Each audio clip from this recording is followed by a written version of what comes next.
monsieur le journaliste, s'appelle désobéissance et qui va à l'encontre d'une vertu évangélique importante que nous enseigne le Christ en sa personne.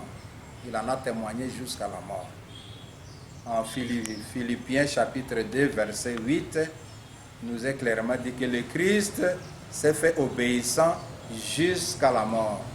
Il est le modèle d'obéissance. Et nous sommes appelés aussi à obéir. L'obéissance est essentielle à la communion ecclésiale et à la hiérarchie des services voulus par le Christ.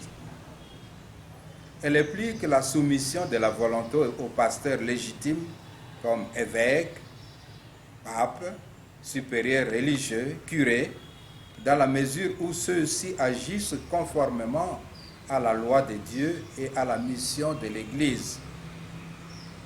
Les canons de l'Église établissent quelques principes applicables à tous. Au canon 212, paragraphes 1 à 3, il y a des principes qui se rapportent à l'obéissance, qui concernent tous les fidèles laïcs, les prêtres, les religieux. Au paragraphe 1, il est stipulé ce qui suit. Les fidèles sont tenus par l'obligation de conserver toujours, même dans leur manière d'agir, la communion avec l'Église. Au paragraphe 2, ils doivent suivre ce que les pasteurs sacrés représentant le Christ déclarent en tant que maître de la foi. Au paragraphe 3, il est dit ceci: ils ont la liberté d'exprimer leur opinion, mais avec respect et fidélité à l'autorité ecclésiastique. Par rapport au clerc, le canon 273 stipule: les clercs sont tenus par une obligation spéciale de montrer respect et obéissance au souverain pontife et à leur ordinaire propre. En ce qui concerne les religieux, les canons 601 à 603 disent ce qui suit. Ces canons définissent l'obéissance religieuse comme un vœu sacré de soumission au supérieur légitime dans la foi. Alors, vous voyez que tous nous sommes appelés à obéir à Dieu, mais aussi aux autorités légitimement établies par Dieu dans l'Église. Il s'agit du pape, des évêques, des prêtres, particulièrement les curés parmi les prêtres. Donc nous sommes appelés, les fidèles sont appelés à manifester obéissance, soumission de la volonté. Alors, quand on n'obéit pas, on va à la contre de l'obéissance. Qu'est-ce qui est prévu? Il y a des sanctions qui sont prévues, des sanctions canoniques prévues contre la désobéissance.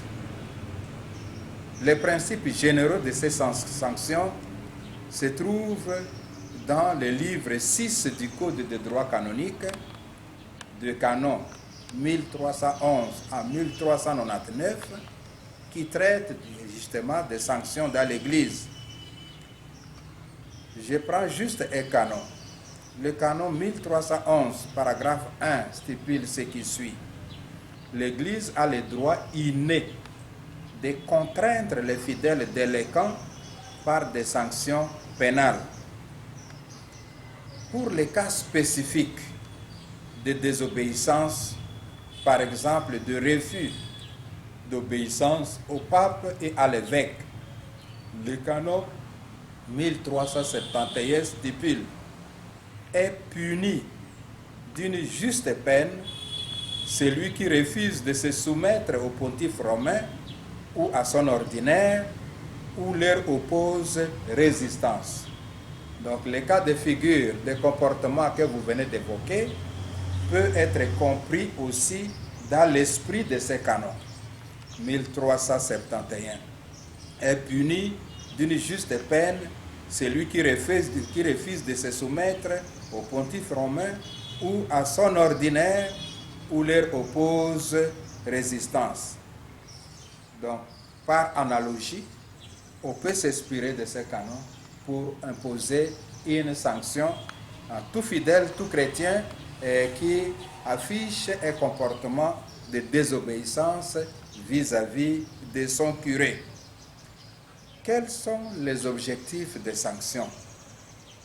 Les sanctions ne visent pas la répression pour elles-mêmes, mais les sanctions visent la correction des coupables, la réparation du scandale et la protection du bien commun de l'Église.